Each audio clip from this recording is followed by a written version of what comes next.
Hey, Dan Meyer here, and today we're going to talk about kicking off your first webinar. So I'm sure many of you have already done webinars. Pretty much everyone's attended a webinar, and you may have even played around a little bit about how to do a webinar for yourself and for your business. But what I want to do is kind of think about how to do your first webinar within a framework, using a system that will help you deliver better results with your webinar. People that have great content, people that are great speakers, don't always have successful webinars because they're not providing the audience with certain things they expect when they go and spend time watching someone speak for a while, especially if it's more than a few minutes. If people are going to invest their time, or if you're going to sell to them and you're asking them to invest money in what you're offering, or even if you charge for the webinar, and some occasionally people do that, you're going to want to give them value, right? And people perceive value a couple different ways. Some people can just watch you talk and they'll walk away with some things. But most people just watch you talk, they're just watching you talk. They're not actually thinking about how that has to drive action. And to do that, you want to put together this framework, this system that helps you make sure that you are able to not just have a successful webinar, but to monetize it, to monetize your time, the time it takes to put together the webinar, to actually do the webinar, to market the post webinar, to do things that really help you get value out of it. It's a system, right? It's not just, pick a time and talk for half an hour and be done with it. People that do that, they tend to get pretty frustrated, and they tend to find out that they're not monetizing their time very well. So this is what I do. It's going to be a little bit long, but we're going to go through 7 different things that I do when I put together webinars. I've done webinars for my business. I've done webinars for my clients' businesses. I've done webinars for clients set up for them to be able to talk to their audience, where I just run it in the back end. And I've delivered webinars for several different colleges and universities, like American University here in the US and De La Salle St. Benilde in the Philippines. So webinars are something that it takes a little bit of time to prepare for. And so I'm going to walk you through these steps. And there are, again, 7 steps. At a high level, we're going to talk about how to set goals. Before you do the webinar, the first thing you want to do is, what's the goal of the webinar? Be clear on that, right? You want to map out your content. You want to storyboard it, or use a PowerPoint, or do something to help you keep your flow. You want to design for visual learning. People take away much more visually than they will from your auditory, right? So if you talk for half an hour and you're just talking, people will retain a small amount of that. But if you put graphics across the screen during your talk, people are more likely to remember the graphics than they are what you actually say. So visual learning is a key part of what we do to get our audience to buy things, to subscribe for things, to sign up for things, to get involved in what we do, and to follow our courses of action. They tend to happen when people see visual cues, right? We'll talk about that. We'll talk about how to unleash your creativity. The whole reason you're doing a webinar is because you have something to say, because you have a story to tell, because you have something that's too big to keep to yourself. So how do you do all that but still be creative, do something different? Because webinars are a dime a dozen. Especially recently, everyone's online all the time talking. There are conferences and events and seminars and stuff. It's ad nauseum, right? It's too much, right? People have just gotten sick of logging on to Zoom for doing things to listen to people talk about stuff, right? So how do you make your stuff so creative, so catchy, so cool that it will be unique and differentiate yourself from everybody else? Next, we'll talk about how to promote your webinar, right? How do you go out there and actually market it, especially before the webinar? What are you doing besides just posting a link on social media? How are you building up engagement for your webinar? How do you promote that? And not just before the webinar, but during the event. And then right after, how do you get people to come back and watch recordings, or to sign up for something based on what happened where they missed the webinar itself? We'll talk about how important it is to practice, right? Practice makes perfect. And we'll talk about how to send out the replays, right? When you do the replay, when the recap, you record it and you want to share that, it's more than just posting it again. Like, there's a strategy behind getting people to watch your videos if they're older, especially if they start to age, right? We live in a generation of viewers, of people that like to look at fresh content and don't like to look at old content. You'll notice that videos on YouTube, if you look at the stats, they go stale pretty quickly, a couple days, and people really don't want to watch them anymore because they're old news. Even if it's valuable content, even if it's the best thing you ever did, if it's old, people won't go back to it unless you repackage it as new, right? So you have to constantly think about how you're going to send out your old content in ways that make people take attention or grab attention and take notice of something that looks new to them. These are all challenging things, right? So I'm going to go through the first couple of these today, and then tomorrow I'm going to go through and finish this up. So it's going to be a two-part webinar because I think there's so much important here, right? Two-part webinar on webinars, right? A two-part talk for you. And so before I go any further, before I go into the first couple tips that I want to give you, I want to remind you of my background. If you haven't listened to my video before, basically, I've been doing webinars for 20 years, right? I did them at Wells Fargo. I was involved in doing a lot of webinars as a content provider and also helping on the back end to deliver information. I first started way back in the early 2000s doing webinars for Wells Fargo mutual funds, right? Setting up webinars for our stockbrokers, for financial analysts to deliver information to clients, right? And from then on, I learned the ins and outs of both the front of the camera and behind the camera on webinars. I did them throughout my career, and I left Wells Fargo. I spent the last 10 years being an entrepreneur, doing a lot of training. So I've delivered webinar content online like this, where I'm talking about a topic and delivering it with calls to action and trying to tie back things that people can do to get more.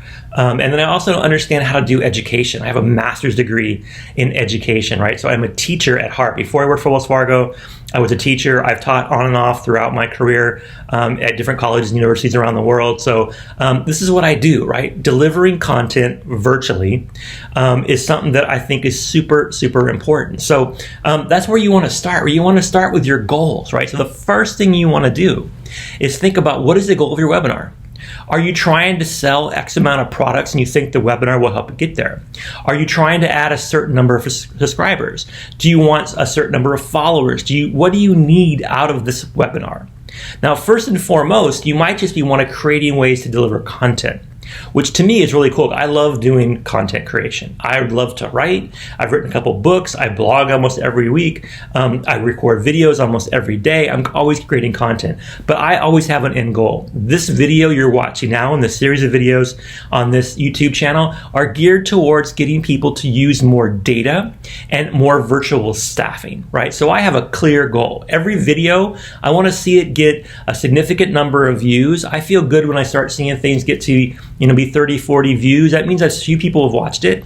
It was worth my time. But I really feel good when I get over 100 views. When it gets over 100 views, then I know that I'm getting out there to a wider market and I'm starting to attract people. And of course, if I can tie back a sale, if I can tie back signing up a new virtual assistant or doing a data project for somebody to them watching my video, I track that, right? So my goals are driven by my metrics, and my metrics are driven by my goals. They go hand in hand. But what is your goal, right? What is the purpose of the webinar? And then once you figure out what your purpose is, who are your ideal attendees? Who do you think would benefit most from watching the webinar, right? Who is your audience? If you're trying to sell to somebody, who is your buyers? How do you get into their mind? How do you understand them? I've done a bunch of videos that I can talk about demographics, about market segmentation, about how to do generational marketing, how to get more people to attend your YouTube video launches, how to get more people to engage with you online. So I have a bunch of videos talked about how to really understand and develop your audience. But bottom line is, you have to know who your audience is. And you have to design the webinar for them.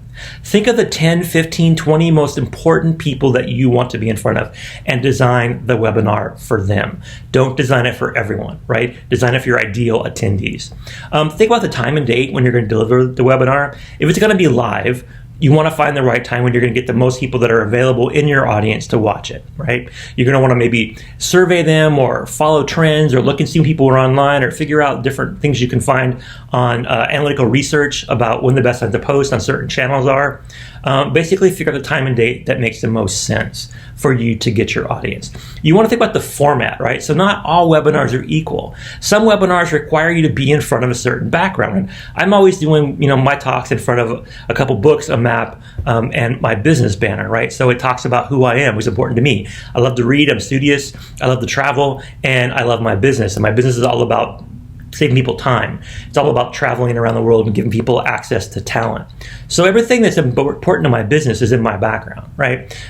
Some people think about having great, backgrounds as catchy. I think they're distracting. Like the VR backgrounds, most of those are just really distracting. Most people have nothing in their background or don't think about their background. What about where you're going to be at? It's important. Do you want to be on a stage? Even if it's a virtual stage, do you want to be at a podium with a PowerPoint behind you? Think about all these things, about how you format your webinar. And then you think about the tools. And we'll get to the tools later. But the tools, are you going to do it on Zoom? Are you going to do it on StreamYard? There are so many different apps that you can use to stream webinars. So which one's the best for you? And then who are your speakers, right? Who's the speakers of your webinar? Is it just you? Or do you have guest speakers? Are you doing interviews? Are you doing two people hosting things? Are you doing something where you have multiple speakers coming on in succession? Do you have a panel? Think about the best way for your audience to get content, valuable content based on the speakers, right? So most webinars are probably going to be you, but you may want to break that up. You may want to feature certain things. You may do some things. For example, for me, I have a sideline business called Content Billionaires.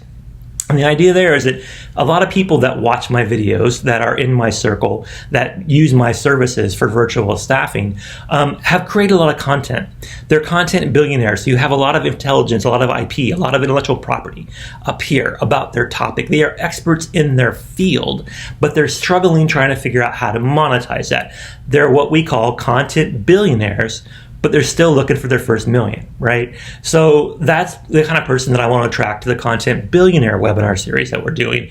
Me and my partner, Marina Aris, we have a series of videos for our Content Billionaires, right? So it's really us interviewing our billionaires and helping them figure out, one, what got them where they're at and how we can help them go to where they need to go to be content billionaires, right? So that's the first one. Set goals. Think about your goals.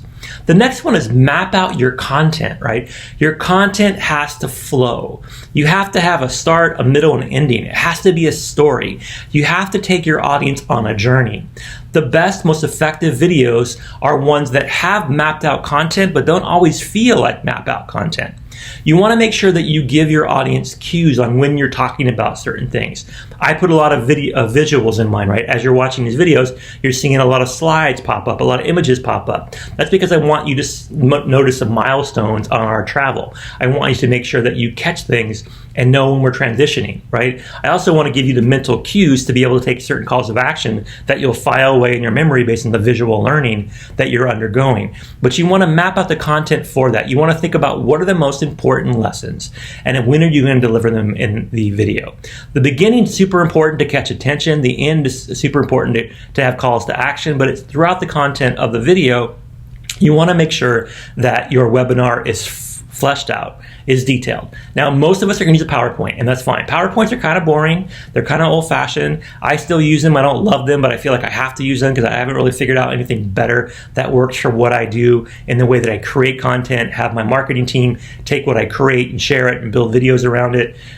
So it works for now. But the idea is that the best thing about PowerPoint is it gives you a flow, right? It allows you to start, middle, end, right? It allows you to structure your talk. That's super important. If you are just winging it, if you are just talking into the camera for half an hour without a clear plan, you are going to bore people to death. They're going to drop out really fast, right? Even the best speakers, even the most amazing speakers, people don't watch people talking on a video for more than a few minutes, right? There's got to be interaction. There's got to be some kind of ability to break up the look of you talking with visuals, right? If you don't have that, you're going to lose them. So you want to map out the best times to do that so that your visuals are well timed. These are the first two steps, right? These are 7 steps that I'm going to go through. And these are the first 2. I just talked about the first 2. So those are the ones I want you to think about that really before you do anything else.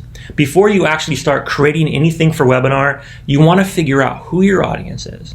You want to set your goals and you want to map out your content. You want to storyboard it to understand the experience that your audience is going to take. When you do that, you're halfway there. Most people don't even really think through these first 2 steps. That's why I wanted to focus on these things in the first video. Tomorrow, I'll drop a second video. We'll talk about the other things. We'll talk about designing for visual learning and creativity, promotion, marketing, how to make sure that your monetizing and optimizing your ability to replay your videos. Those things all come more when you're creating the video and when you are having the video out there and what you do with it. Today we focus mainly on the why. Why are you doing a webinar? Get that stuff figured out.